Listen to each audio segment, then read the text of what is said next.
Welcome to the Employer Branding Show, interviews with employer branding and recruitment practitioners to help you kickstart your hiring efforts. Today, we are joined by Michelle Marquardt, an employer brand and candidate advocacy leader who consults with businesses struggling with employer brand, talent attraction, candidate experience, or recruitment marketing issues. Michelle, great to have you on the Employer Branding Show today. Thanks for having me, James. I'm so excited to be here and talk all things employer brand and helping companies really struggling these days that just cannot get off the ground and don't know why nobody's interested in taking all of their jobs. Yeah. That's what we're fighting against, isn't it? The generic, hey, we're hiring, who wants to join us type posts. Also, unless your leader's Taylor Swift, why are you putting the name out there? John Doe is looking for. Who's John Doe?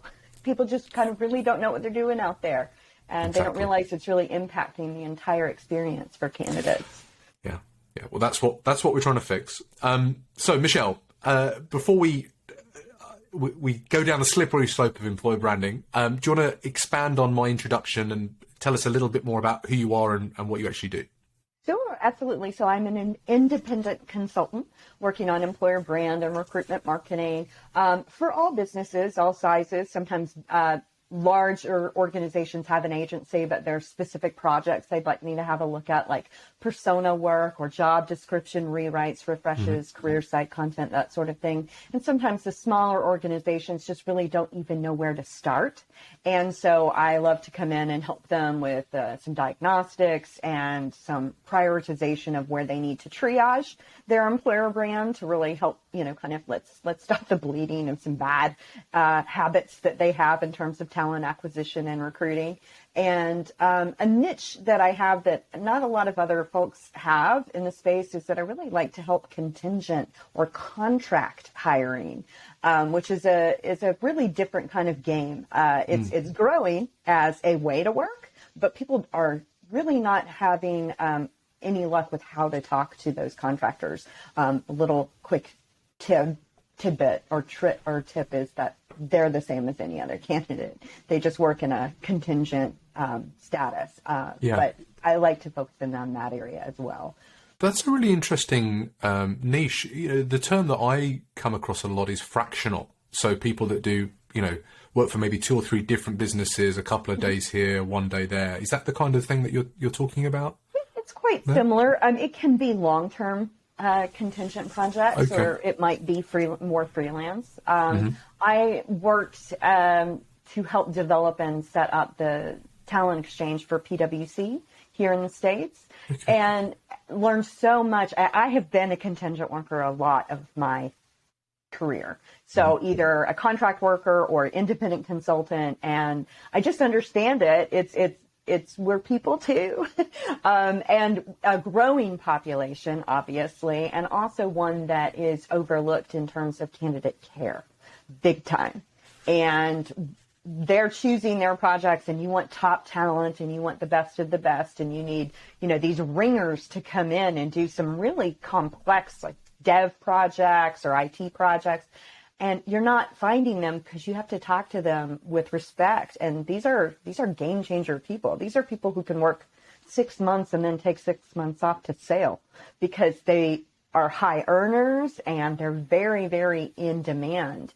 But people aren't talking to them very well. That's really interesting because it doesn't make sense to have them on a salary, but you might take them on for a particular project just to get them over the line whilst you're going through a sprint of a particular thing. Yeah, that's a really interesting. It makes perfect sense. Reduce your overhead, get things done with top professionals that will do it quickly. They hit the ground running because they do these projects all the time instead of seeking out long-term people that are going to work in a short-term project and then trying to figure out what you do with them after the fact or having to lay them off, which is horrific to your employer brand. We see that a lot right now, as tons of layoffs are happening here in the States anyway. The way that companies are dealing with that, you can avoid it altogether by simply staffing to project instead of staffing to fill, offices that are empty because people want to work from home anyway. there's a lot of issues there that overlapping. When the kind of businesses that you work with, Michelle, you spoke about small businesses and larger organizations. What does small business mean? What level do you think they need to start thinking about employer branding? Everyone should think about employer branding. I mean, if you have even one person working for you, you need to be thinking about how they feel about working for you. So it's something that I would prescribe to any size organization, anyone who hires anybody, even if it's a family business. How do they feel about working for dad? Like it exists anyway. So you have to be aware of it, and then you have to address any issues with your culture. So I would say there is no, size of organization like, oh, you need to have at least 100 employees to start worrying about employer brand. If you have even one person working for you, even on a freelance basis, it only takes one person to express that they had a very bad experience with you or with your company. And so in order to help, I don't want to say control, but to understand their experience, you have to be listening, you have to be looking in on and caring for your employer brand. That's a really nice way of looking at it, because I think a lot of businesses don't consider that early on. And it's only when it becomes a problem that they go, oh, we need to do something with your employer brand. And it's not too late, but I mean, it's, right, as you say, it's a lot better to kind of build up on some strong foundations. Yeah, and it's a much bigger project. Then you're looking at an entire, deep dive into holding the mirror up against your organization, whereas from the get-go, if you're listening and you're transparent and you have great communication, you always know what your culture is. And it's not the performative stuff. Like we get, Summer Fridays, whoop-de-doo, that's great. But what is it like on a Wednesday when it's really tough going and a client's about to fire you and, deadlines are passing, and like, what is that, is the culture supportive? Is the culture wrap our arms around everybody and get it done together? Or is the culture pointing fingers, blaming, yelling at people, stressing people out? I mean, that's your culture. I love how employer branding, although we call it employer branding, it's so involved in so many different areas of the business, isn't it? And if you think about things from an employer branding perspective, it will change the way you sell, change the way you build your product, change the way you treat customers, change the way you do marketing. It matters, doesn't it? My mantra for employer brand comes from my background in improv, which we have this saying, how you do what you do is who you are. If I'm chopping onions and I'm like really angry when I'm doing it, like that says something about me as a person. If I'm doing it really methodically and I'm asking for, what are we cooking? Maybe I'll do a rough chop, or maybe I'll dice these onions, or maybe I'll mince these onions. And that collaboration and the way you do things absolutely demonstrates who you are as an employer, what the experience is like. And the other thing that you're kind of like walking, towards, I think, in this conversation is employer brand also belongs to everyone, not just that external audience that you're trying to attract into your organization, but it's 100% owned by everyone that works at that organization. And we're all responsible for that culture. But holding the mirror up in that transparency is how you really come to work and what it's really like. Everybody tells themselves a story. Everyone's got a kind of internal narrative, an internal monologue that we're doing. And if you can't tell yourself a nice positive narrative about why you're working somewhere, even once you've joined, you're going to start looking elsewhere, aren't you? So the point of employer branding isn't, as you say, isn't just to shine a light to show others. It's to shine a light to show people internally about what you're doing. Retention's a massive difficulty right now. Keeping people, the great resignation, the great quiet quitting, and all these trending topics. They've gone on for ages. Quiet quitting isn't new. People have been phoning it in ever since the first rock got pushed up to make the pyramids. But it's a matter of the concept is much more widespread, and people are feeling a lot freer to do that. And there's plenty of jobs out there. And so retention is as important as attraction, if not more so. Take care of the people you have. The cycle of employer brand is a circle. The minute they say yes, you've got to start wooing them all over again with great onboarding and with great support and great check-ins and leadership transparency and communication. And it's a lot of soft skills that matter. So I love all this. However, I feel like this is an issue with employer branding, because employer branding has its tentacles. Is that the right term? It's involved in so many different areas. Okay. And I love that. And I love talking about all those different parts.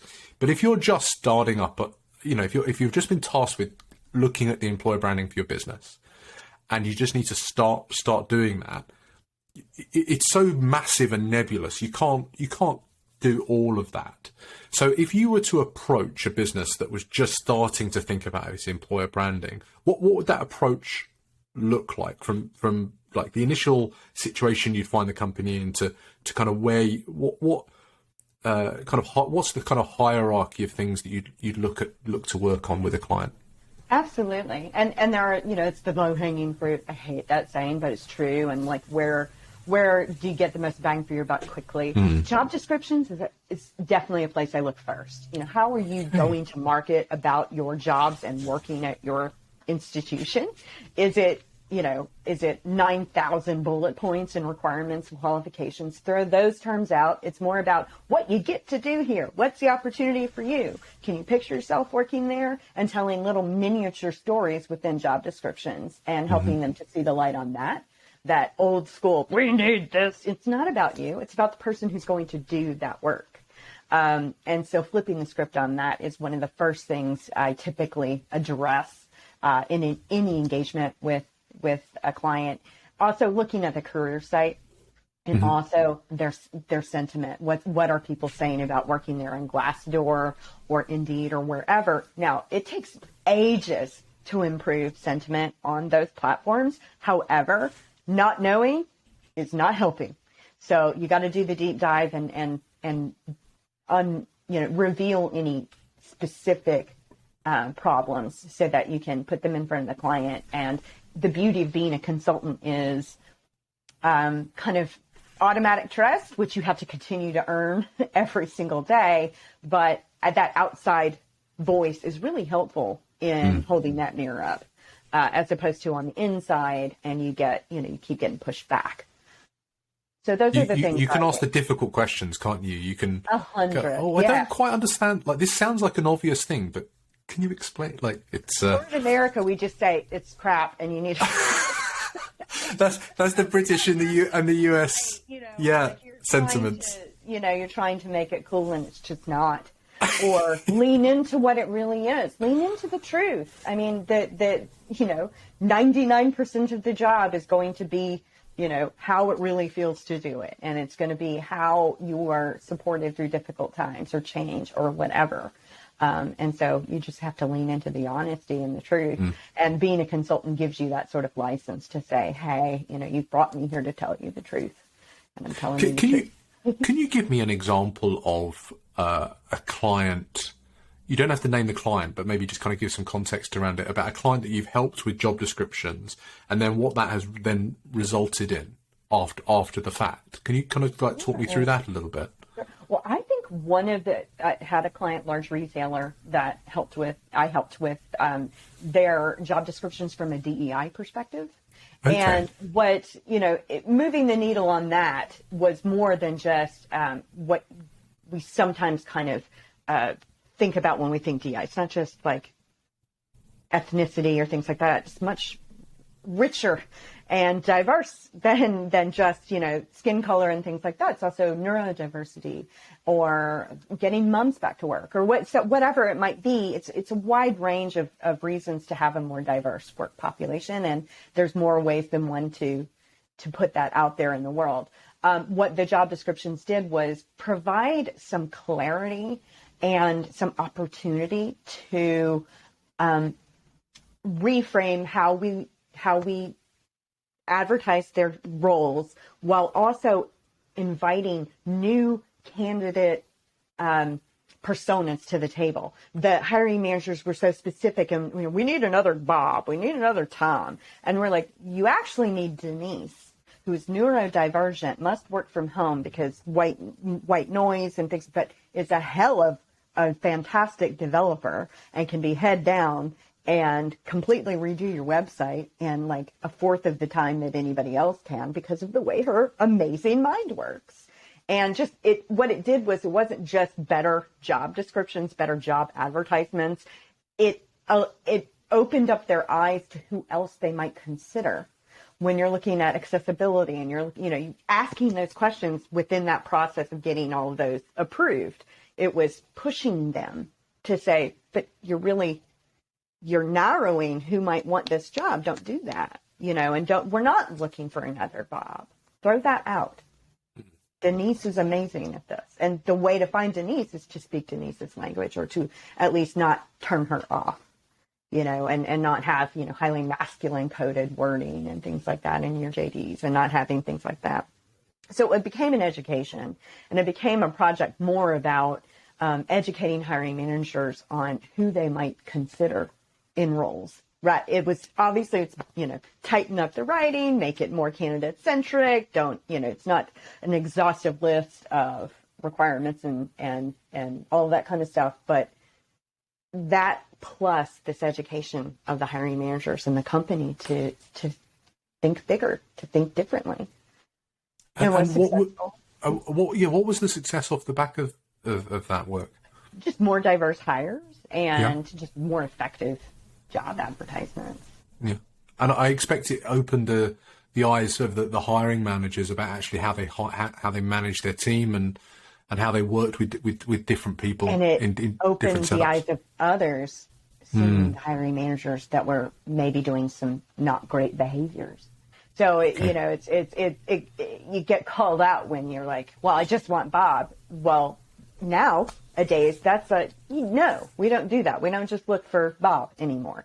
We have to look for the person that can do the job, whatever they look like, whatever they sound like, wherever they live, wherever they, however they come to the table. Wow. All that just from looking at job descriptions. Yeah, because it's forcing conversations, and pushing people outside of what they have been doing. What they have been doing is no longer working. Nobody's going on job boards anymore. It doesn't stop companies from spending millions of dollars there.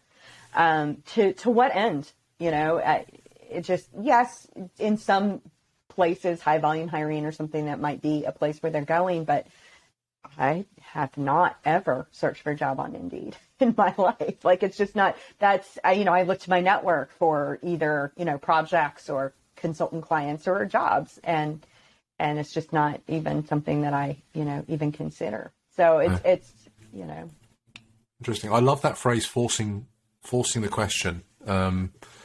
I think there's a lot of businesses that kind of get stuck doing things because that's what they think they should be doing. Yeah. And actually asking them a question that challenges them, that kind of moves them away from that kind of thinking process. It's incredibly valuable. That's really interesting. Thanks for sharing that. Have you got time for some super quick fire questions now, Michelle? Now we've fixed employer branding. We can talk about some other things. We've just asked a whole lot of tough questions. I know. The sleeves, James. You take that side of the pond. I'll take this one. Okay, we'll do. Well, that's a nice split. I don't mind doing that. So when you're working with a business, is there a kind of tech stack that you help implement to help support their employer branding work or their recruitment work? Do you use? Gosh. Yeah, I mean, honestly, I tend to have to help them with what they've already bought because they don't know what to do with it. They haven't thought yet about adoption strategy or what to put into it. However, there have been some new things that I have been really excited about in the space, and one of them is a platform called Culture HQ, which is video, testimonial, that kind of thing. But what's different about them, because there's a lot of platforms out there that do that, what I find most intriguing about Culture HQ is that it was born of an internal communication need. And what's cool about that is it's already ingrained to have those conversations, to have two-way, transparent conversations. And I think that's amazing. And it's a great place to start for employer brand. How does that work? Is it two people interviewing each other? Because I've seen it before where you kind of interview one person. It's asking really probing questions and then self-taping. So it's creating like a selfie and uploading it, and it goes through a fantastic approval process internally. But it also, what's cool is it's about asking really good questions of your people. That will tell, the trick is to ask the right questions, and the platform can't do that. You need somebody like yourself or me to come in and help with those probing questions. Yeah. And it's not ever like, what's your favorite thing about working here? It's, tell me about a time you felt really supported in a crunch, or tell me about how your boss treated you when you made a mistake. Powerful. Those are culture questions. Yeah. And it's asynchronous, so they can just kind of record content for you, and then you just fantastic. Yes. And that's edit it within the platform and everything. Really cool. And then That's publish great. to socials, schedule it, whatever. So it's, all of that's baked in. But I just like the way it came from internal as opposed to this, because that means it's about those conversations and that communication. And Culture HQ, that's one of the ones that really stood out for me lately. Wonderful. That's really great, and certainly something I'll investigate. We'll try and put a link to them in here, and see if we can get them on the show, actually, because I think it'd be good to explore a little bit more about how that works. I've got, I haven't done much work in asynchronous kind of content creation before, or communication, but I think there's a lot that can be captured there, because not everybody wants to talk to us. People might just want to kind of do it in their own time. So that's a good shout out. Thanks for that, Michelle. Sure. Yeah. Okay, what's your most recommended book to someone who might want to be getting into employer brand, or maybe improving themselves as a recruiter? There's the old standbys, give and get, and talent chooses you. However, honestly, here's what I think about if you want to understand employer brand, then put your candidate hat on, roll up the sleeves, and go to career sites, go to job descriptions, apply for some jobs, and really get in the mindset of a candidate. That is actually more relevant to understanding employer brand, is to be in a candidate's shoes, than it is to read about people who are kind of, talking about it, and those things can help you with formulating and addressing, the issues and how to get started and all that, kind of the functionality of it all. But to truly understand employer brand is to truly understand what it's like to be a candidate, in my opinion. And so walking in their shoes, spending more time reading their sentiment on Glassdoor, the perspective of candidates these days. Go on LinkedIn, and there is no shortage of people talking about horrific candidate experiences. And there is more value in reading those comments and understanding what they have experienced than reading just about any book on the shelf today. That's fantastic. I love a contrarian answer as well. Like, James, I'm getting a call from James. What are you doing? Like, read the books, have the books on the shelf, they're references, they're Bibles. But I think today's environment is vastly changing, and there isn't anything in a book that can keep up with, what's happening and what's being shared on, say, the likes of social or LinkedIn or whatever. Yeah, it's a kind of old product development tactic, is that you look at the reviews of others, so your competitors, and then you kind of do the opposite. You solve for the problems that you see that people are having. And if you treat employer brand or recruitment or your hiring process as a product, how would you mitigate that or make sure that problem didn't happen in your process? Candidates are customers, and what you want them to do is take your job. And the script is just completely flipped, Yeah, and that candidate customers thing it's so true. The amount of startups that we see now that have got business coming in, but they just can't manage the amount of business that they're dealing with, so that they need to hire, but they can't hire. And it's that weird disparity that they've got money coming in, they've got funding, but because they can't find the people, they can't grow at the speeds that they want. And of flipping that and making their people that actually the most important.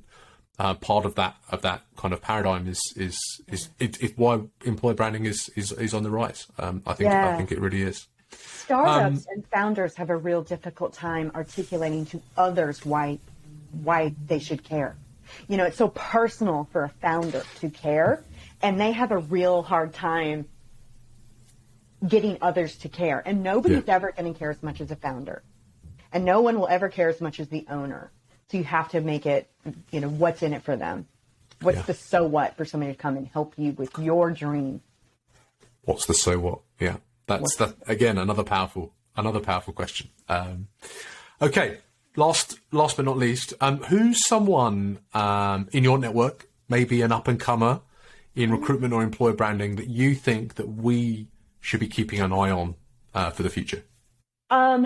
I have to say Rachel Duran is a person. She's not really an up and comer. She's been around. She's quite expert in many things. But what I think the listeners to this podcast would be excited about someone like Rachel is that her tech savvy is next to none in the employer brand space. She's not just a content person, even though she's very creative and all that, but she understands tech stack. So you get a lot of bang for your buck with someone who really understands implementation and kind of how the sausage gets made in technology, plus the ability to do fantastic recruitment marketing and employer brand work. So Rachel Duran, she's fabulous. I've worked with her before.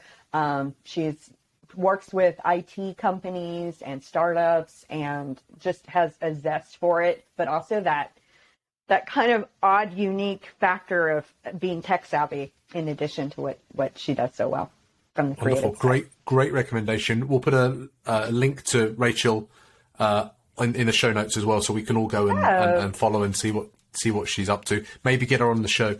In the future, we'll see how we can go. And then finally, Michelle, how can people reach out and contact you? Where do you hang out online? If someone's listening to this and thinks, you know, Rachel's talking exactly what we need at the moment, how can we get hold of you? So for LinkedIn, definitely hit me up on LinkedIn first and foremost, and then I tweet. My Twitter handle is Michelle Tweet. I was a very early adopter, and yes, my full-on is just Michelle Tweet. And on Instagram, I really focus on helping candidates to control their perspectives. It's a little bit of the flip side, but you get some insights into how, candidates are thinking by following me on Instagram. And that's UNCG Michelle is my Instagram handle. Wonderful. We'll put all these links together with the show when we release it, so anybody can come and follow. And Michelle, I think we'll probably do a follow up as well, because I'm sure there's lots of other things that we can drill down on and do a special on. That'd be wonderful. But thanks very much for joining us today on the Employer Branding Show. Thanks, James. Thanks, Michelle.